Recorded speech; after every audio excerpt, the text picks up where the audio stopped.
When Solomon finished praying, fire came down from heaven and consumed the burnt offerings and the sacrifices. The joy of the Lord filled the temple. The priest could not enter the temple of the Lord because the glory of the Lord filled it. When all the Israelites saw the fire coming down and the glory of the Lord above the temple,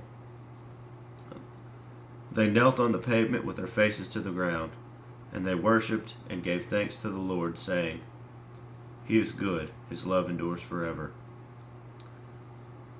Then the king and all the people offered sacrifices before the Lord. And King Solomon offered a sacrifice of 22,000 head of cattle and 120,000 sheep and goats. So the king and all the people dedicated the temple of God.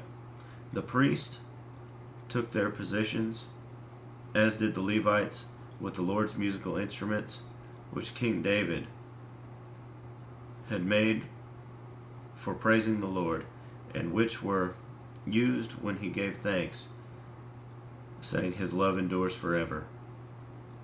Opposite the Levites, the priests blew their trumpets, and all the Israelites were standing.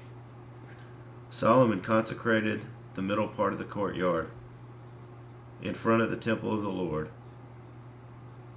and there were burnt offerings, and there he offered burnt offerings and the fat of the fellowship offerings, because the bronze altar he had made could not hold the burnt offerings, the grain offerings, and the fat portions.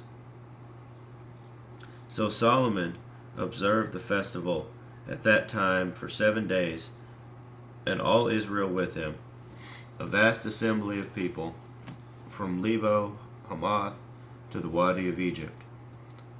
On the 8th day they held an assembly, for they had celebrated the dedication of the altar for 7 days, and the festival for 7 days more. On the 23rd day of the 7th month, he sent the people to their homes joyfully and glad in heart for the Lord, for the good things the Lord had done for David and Solomon and for his people Israel.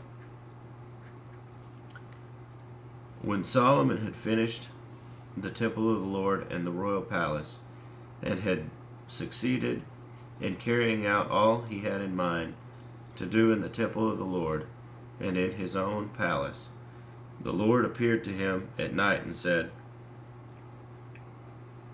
I have heard your prayer and have chosen this place for myself as a temple for sacrifices.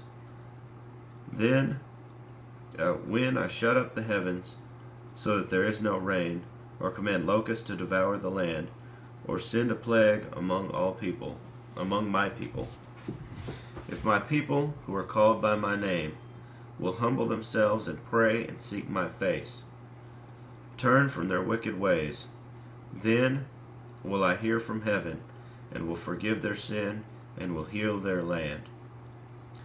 Now my eyes will be open and my ears attentive to the prayers offered in this place. I have chosen and consecrated this temple so that my name may be there forever. My eyes and my heart will always be there. As for you, if you walk before me as David your father did, and do all I command and observe my decrees and laws, I will establish your royal throne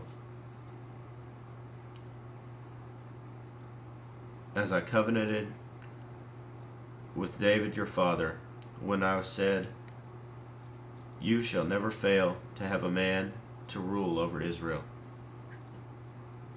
But if you turn away or forsake the decrees and commands I have given you and go off to serve other gods and worship them, then I will uproot Israel from my land. When I have given them and will reject this temple which I have given them, and will reject this temple I have consecrated for my name, I will make it a byword and an object of ridicule among all peoples. And though this temple is now so imposing, all who pass by will be appalled and say, Why has the Lord done such a thing to this land and to this temple?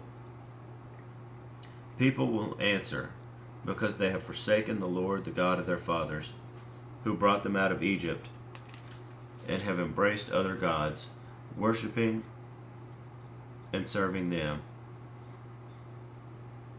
That is why he brought all this disaster on them.